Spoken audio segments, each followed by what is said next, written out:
நிகழ்ச்சிகளை வச்சு நம்மளோட கூட்டணியோட மற்ற தலைவரோட நம்ம கொள்கை என்ன, நம்ம கூட்டணியோட கொள்கை என்ன அப்படின்னு பல்வேறு கட்டங்களாக வரைக்கும் அவங்க சொல்லி வராங்க.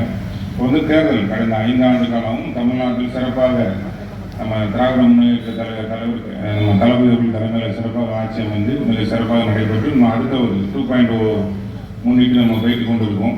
இதில் என்ன நம்ம பார்த்தீங்கன்னா தமிழ்நாடு முழுவதும் கிட்டத்தட்ட இன்னைக்கு நம்மளோட எதிர்கூட்டணி வந்து 2 அணி 3 அணி 4 அணியாக நிற்கலாம். ஒன்று வந்து அதிமுக, உங்களுக்கு ஏற்கனவே தெரியும். அதிமுகவை பற்றி உங்களுக்கு சொல்ல தேவை கிடையாது. ஏற்கனவே கடந்த இந்த 5 ஆண்டுகளில் இது 310 ஆண்டு காலமாக தமிழ்நாட்டை ஆண்டு மிக என்னென்ன லெவலில் தமிழ்நாடு சீரழிக்க முடியுமோ சீரழித்து போயாச்சு. அதுக்கு உதாரணம் நிறைய சொல்லலாம். தமிழ்நாடு முழுவதும் இருக்குது. குறிப்பாக தூத்துக்குடி மாவட்டம் சொன்னால் இன்றைக்கி பேசப்படுகிறது நம்ம சாத்தாங்குளம் நம்ம பகுதியில் தான் இருக்குது. இங்கேருந்து 50 கிலோமீட்டருக்குள்ளே இருக்குது. நம்மளோட ஜெயராஜ் பன்னீர்செல்வத்தை பார்த்துக்கலாம். பல நாள் இழுத்தடித்து நம்ம முதலமைச்சர் அவர்கள் பொறுப்பேற்று நம்மளோட சட்டத்துறை அமைச்சர் மற்றும் எல்லாமே நடைமுறை கொண்டு வந்து இன்றைக்கி தான் தீர்ப்பு கிடைச்சிருக்கு அந்த குடும்பத்துக்கு. ஏனென்று கேட்டால் இதே தான் நம்மளோட இன்னொரு பெரிய பயங்கரமானது. அதாவது சட்டத்தை பாதுகாக்கிற காவல்துறையே தவறு செஞ்சாலும் தண்டனை கொடுக்குற ஒரே அந்த துறைக்கு அமைச்சர் நம்ம முதலமைச்சர் தான். அதான் நம்ம முதலமைச்சர். அதே தான் நம்ம தூத்துக்குடியில் நடந்த துப்பாக்கி சொல்லும் டிவியை பார்த்து தெரிஞ்சுக்கிட்டேன்னு சொல்கிறாங்க. இப்படி பல்வேறு கட்டங்களாக எப்படி எடுத்துக்கொண்டு தமிழ்நாட்டை ஆட வச்சாச்சு. இன்னைக்கு தேதியில் கூட்டணி பேசுகிறதுக்கு எப்படியாட்டும் இந்த நான் தான் ரவுடின்னு நம்ம வந்து வடிவேல் சொல்கிற மாதிரி நானும் ரவுடி தான் என்னை அந்த வண்டியில் ஏற்றிக்கோங்கன்னு பாங்க. எப்படியாட்டும் பிஜேபியில் கூட்டணின்னு அறிவிச்சதுலேருந்து நான் ஜெயிச்சுட்டேன்னு தவறான கணக்கு போட்டுக்கொண்டு டெல்லிக்கிலேருந்து ஃபோன் வந்தோன்னா உடனே ஓடி போயிடுவார் ஃப்ளைட்டில். அதை நான் தான் ரவுடின்னு சொல்கிற மாதிரி. இப்போ ஒரு உதாரணம் தெரிஞ்சுக்கணும். தமிழ்நாட்டில் வந்து எம்ஜிஆர் அவர்கள் அதிமுக உருவாக்கப்பட்டது 1974 பாண்டிச்சேரியில் தேர்தல் வந்தது. தேர்தல் வரைச்சில், அதாவது தமிழ்நாட்டில் ஜெயிக்கிற முன்னுக்கு சொல்கிறேன், தேர்தல் வரைச்சிலே வந்து தமிழ்நாட்டில் வந்து அப்போதைய முதலமைச்சர் பேர் ராமசாமி. நான் அதுக்கப்புறம் பாண்டிச்சேரி முதலமைச்சரை சொல்கிறேன். அப்போவே வந்து வெற்றி அடைஞ்சிட்டு, அதாவது தமிழ்நாட்டில் 1977 எம்ஜிஆர் ஆட்சி அமைக்க முன்னாடி வெற்றி அடைஞ்சிட்டு. அப்படி வந்து ஒரு தன்மான விருப்பமாக இருந்த கட்சியை நீங்கள் 2 சீட்டுக்கு அட வச்சுருங்க. நீங்கள் பார்த்தா தெரியும். இதே மாதிரி தான் நம்ம தமிழ்நாட்டை அட வைக்கிறதுக்கு அவர் வந்து நம்ம பிஜேபியிட்ட போகிறதுக்கு பல்வேறு கட்டங்களாக நீங்கள் ஒரு எப்படியோ அங்கங்கே வந்து 12, 11, 27 முடிச்சாச்சு.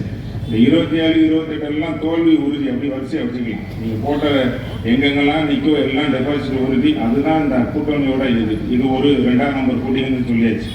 3வது புதியதாக கட்சி ஆரம்பிச்சு நான் தான் அடுத்த கட்டத்துன்னு சொல்கிறது எந்த கொள்கை கோட்பாடும் கிடையாது. 10 நிமிஷம் வருவார். நீங்கள் எல்லாம் ஒரு அந்த பட்டியும் கேள்வி போட்டிருப்பீங்க. நம்ம ஈரோடு சைடெல்லாம் இருக்குது.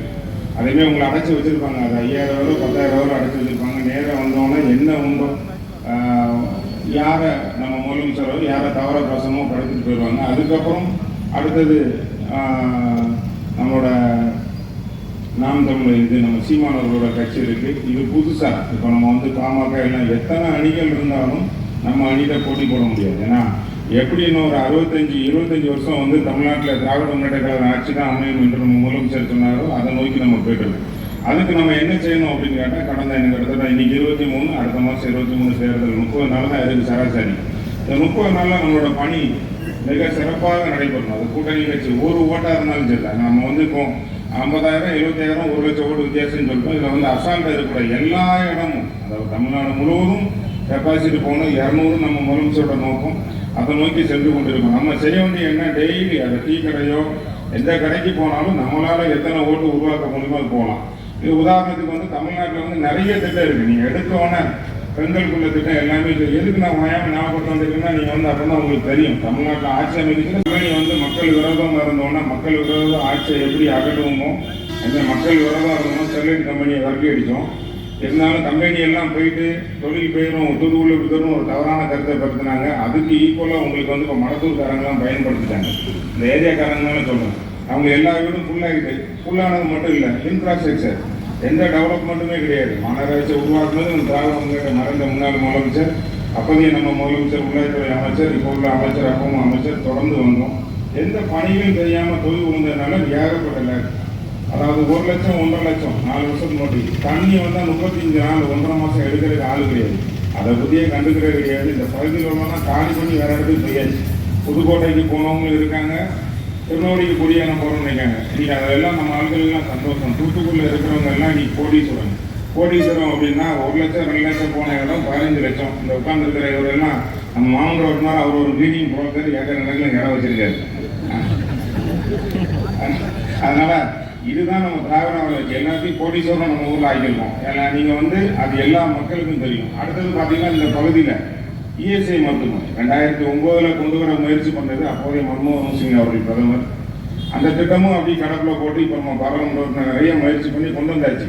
கொண்டு வந்து அந்த ஏரியாவுக்கு நிறைய டெவலப்மெண்ட்டு, அதை சுற்றி உள்ள ஏரியாலாம் முன்னேறுது. இங்கே பார்த்தீங்கன்னா ரைட் சைடு திருவிக்கா நகர் பக்கமும் சரி, நம்மளோட சங்கர் காலனி பக்கமும் சரி, யாருமே வரமாட்டாங்க. இருந்தாலும் அதில் 110 கோடி தமிழக முதலமைச்சர் உத்தரவிட்டாங்க.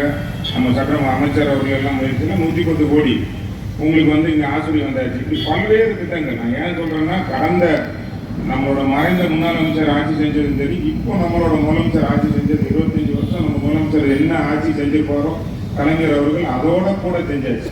இப்படி அடுத்த கட்டமாக ஏற்கனவே வந்து பர்னிச்சர் பார்க் இருக்கு, தூத்துக்குடி போட்ட சொதியோடையது 4 வே 6 வே அடுத்தடுத்து, அதாவது வாகனத்தை பார்த்துட்டிங்கன்னா அதுக்கு போகிற மாதிரி டிராஃபிக் நம்ம ரோடை ரெடி பண்ணுறோம். இன்னொரு மக்கள் சுகாதாரமான வளர்றது, அவங்களுக்கு தேவை பாதுகாப்பு, காவல்துறை மூலிமா பாதுகாப்பு பண்ணணும். ஒரு வீட்டில் வேலைக்கு போயிட்டு வராங்கன்னா அவங்க போயிட்டு வர ரோட்டில் தொந்தரவு இருக்கக்கூடாது, ஸ்கூல் பிள்ளைங்க போயிட்டு வந்தால் தொந்தரவு இருக்கக்கூடாது. இதுதான் கட்டம். அவங்க சுகாதாரமாக வளர்க்க லைட்டு வேணும், பாதாள சக்கர வசதி. அந்த பகுதி எல்லாம் நிறையப்பட்டுச்சு. அது 35 வார்டாக இருக்கட்டும், 34 இருக்கட்டும், 15, 16, 17 உங்களுக்கு வந்து வார்டு நம்பர் தெரிஞ்சிருக்கும். இல்லை பிஎன்டி காலனி, ராஜீவ் காலனி இருக்கட்டும், மில்லர்புரம் எல்லாம் பல்வேறு கட்டங்களாக குடிநீர், அதாவது அந்த பகுதியெல்லாம் உங்களுக்கு 5 நாளைக்கு ஒரு கேட்குன்னா 7 நாளைக்கு தண்ணி வர வாசம் கிடையாது. நீங்கள் வந்து மாதத்துக்கு நல்லா கேட்டுக்கோங்க, 6 மாதத்துக்கு 3 மாதத்துக்கு 500 ரூபா கட்டுவீங்க, வருஷத்துக்கே 2000 ரூபா தான் கட்டுவீங்க மாநகராட்சிக்குள்ள தண்ணி வரி. ஆனால் உங்களுக்கு 2 நாளைக்கு ஒருக்க 2500 ட்ரில்லர் ஓட்டினாங்க. அந்த லாரிக்காரங்கெல்லாம் போவோம், என் தொழிலெலாம் மண்ணடி போட்டியேன். ஏன்னா மக்களுக்கு அடிப்படை தேவை குடிநீர் கொடுக்கணும், அது வந்தாச்சு. இப்படி பல்வேறு கட்டங்களாக நம்ம மக்கள் பயன்பட்டு இருக்கோம். இதெல்லாம் தொடரணும். எப்படி நீங்கள் வந்து 1000 ரூபா கொடுத்தா 1500 ஆக்கும், 2000 ரூபா ஆக்கும் நம்ம சொன்ன மாதிரி இப்போ போட்டிக்கு ஏலம் விடுற மாதிரி 1000 2000 விடுறமே நான் 2000 தருவேன், 2000 தருவேன், தவறான கருத்துக்கள். இதெல்லாம் தொடர வேண்டும் என்றால் அது உங்களுக்கு குடிநீராக இருக்கட்டும், நம்மளோட சுகாதார சீக்கிரத்தை பாதாள சாக்கடையாக இருக்கட்டும், மக்களோட இந்த மாதிரி லைட்டு வசதி, சாலை வசதி மக்களுக்கு அடிப்படை தேவை. அது ஹாஸ்பிட்டலாக இருக்கட்டும், இஎஸ்ஐ மருத்துவமனையாக இருக்கட்டும், ரயில்வே ஸ்டேஷனாக இருக்கட்டும், ட்ரெயின் வர்றது, ரோடு வசதி. நம்ம பிள்ளைகள் நீங்கள் வந்து படிக்காத ஆள் கிடையாது, தூத்துக்குடியே படித்த இளைஞர்கள் எல்லாம் ஜாஸ்தி வந்துட்டு இருக்கோம். அந்த இளைஞர்களுக்கு என்ன வேணும்? வேலை வாய்ப்பு வேணும்.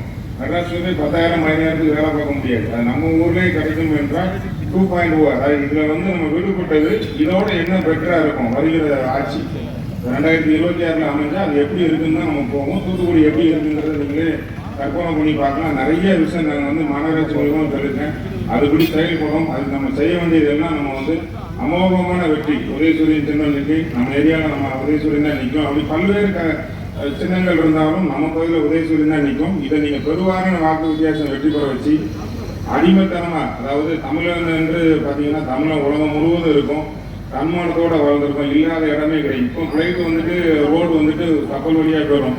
முன்னாடி வழித்தடமே இல்லாமல் வழித்தடம் கண்டுபிடிச்ச போது நம்மளோட தமிழோட வேணும், தமிழ் பேசுகிறாரு. தமிழ் தலை குனியாமல் இருக்கும்னா தமிழினத்தை காப்பாற்ற நம்ம முதலமைச்சர் அவர்கள் தலைமையில் ஆட்சி அனைவரும் ஆதரவிக்க வேண்டும் என்று கூறி